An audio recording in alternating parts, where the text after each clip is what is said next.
Okay, the vet called it. I'm so happy. I am. So he said that there's some sort of a thing that geriatric dogs can get, and even though she's only 5.5, I guess, you know, it's different when she's bigger. But he said he thinks it's vestibular, anyways, an inner ear infection. And I had that, you know, I talked about, I think I talked about it when it very first happened on quarantine, and I was helping my neighbors. So it wasn't very first. I was helping my neighbors, you know, do their yard and pick up rocks and stuff when they had moved in. And I got really dizzy, and I like fainted down, and I went to the doctor, and then they thought I was having a stroke, and I couldn't hold my head up. I was so dizzy. I was so nauseous. I was so spinning around and stuff. And so they sent me to the ER, and they were supposed to test me for a stroke, which they did some brain scan or something. But he was just the doctor, the wackadoo doctor I'm sure I've talked about, was double masked. And when I was asking him questions and about certain things and medicines and all of that stuff, and he was like, that's not real science. And I was like, okay, wackadoo, 2-mask doctor telling me about science, okay. And so then, you know, they were just like, well, we don't know what to tell you. We don't know what's wrong with you. And the nurse that came in to check me out said, this happened to me. It happens to me about once a year, and it's an inner ear infection. Go get some Dramamine, and I bet you it goes away. So I did, and within a few weeks, I was feeling better. So he thinks that's what Stella has. So he said that her walking has improved while she's been there resting. And he too said, oh my gosh, she's just such a sweet dog. Everybody says that. She's just such a sweet, loving girl. She is just an angel. I'm so thankful. Oh God. I've been sitting here stressing. It's 2:30. I've been waiting all this time. And the doctor called, and he was so nice. So I just misjudged him.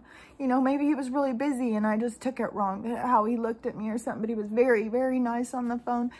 And one of the things that I thought was just really lovely was because he said he's not going to do a bunch of extra tests and stuff. He said she is a neurological thing over here, and he's going to put her on something for blood clots just to make sure. But he thinks that all her blood work looked really good.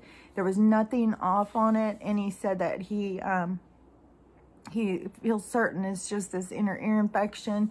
And so he's putting her on anti-nausea medicine, you know, because she kept, every time I try and give her food, she'd be like, ugh, and like run to the other room. So anyways, I just feel like I got really good news. And I wanted to share it with you guys and make sure that y'all knew, and thank you for all your well wishes and prayers and positive energy you sent. Because it's really hard to face losing your best friend. It's crazy because like I said, I've just never had this kind of a relationship with a dog before, where she really feels like she's one of my kids. You know, and she looks at my daughters like they're her sisters. It's so cute. She's the stuff she does.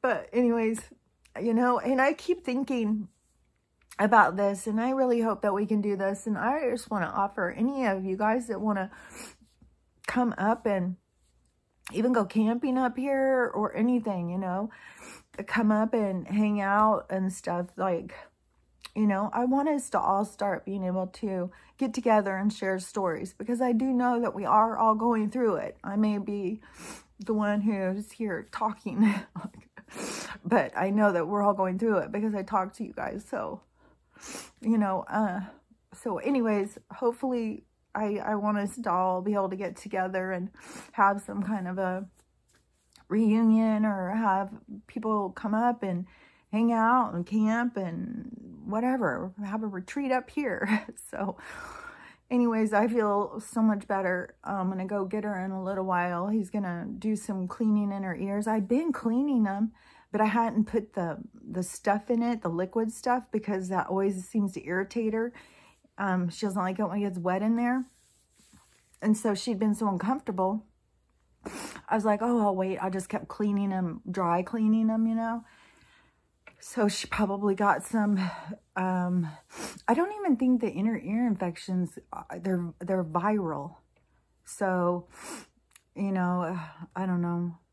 Who knows, like, about all this stuff. I'm sure it's some sort of environmental toxin, you know. The other day when her stomach was upset, she was out there eating all of the freaking plants outside. And I'm just like, oh, God, I just know they've all got chemicals on them. So anyways, I just feel really good. And my daughter's almost here. We'll go get Stella.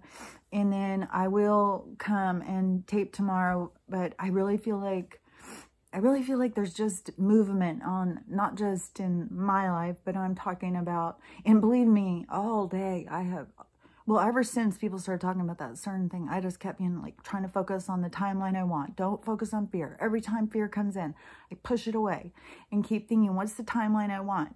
And then also, though, you have to have this part of yourself that surrenders to know, like, we're not in control. We have to allow certain things to play out, even though they're painful and hard.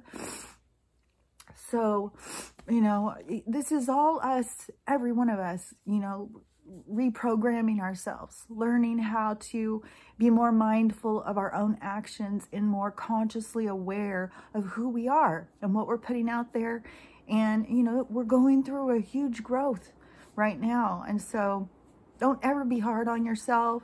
Just remember, every day is just another day to just try a little bit harder on something that you are working on. Because believe me, I have to work on this stuff like every day. Like, I just am so thankful, because I kept being like, oh my God, I will just go into, it's hard to not feel like you would go into the depression that I felt the last time when Lucy died. Like Winston, I was a lot more prepared. I mean, he was such a challenge for most of the time I had him. And he was such a sweet guy, but he wasn't as easy to bond with. He was always just kind of simple. Like, he didn't like me any more than he liked anyone else. He loved everybody. He was just a loving guy. And Stella, that's different. She really is like my little girl, and she really does look at our structure of our family like it's her family. And so anyways, no, I'm not ready to lose her, that's for sure. And I feel so much better. I feel so much better just that he said that how much better she's doing today. She's up. He said she's still wobbly and stuff, but he said that's just that kind of dizziness from your equilibrium being off. So anyways, I feel really, really excited. And I will talk to you tomorrow.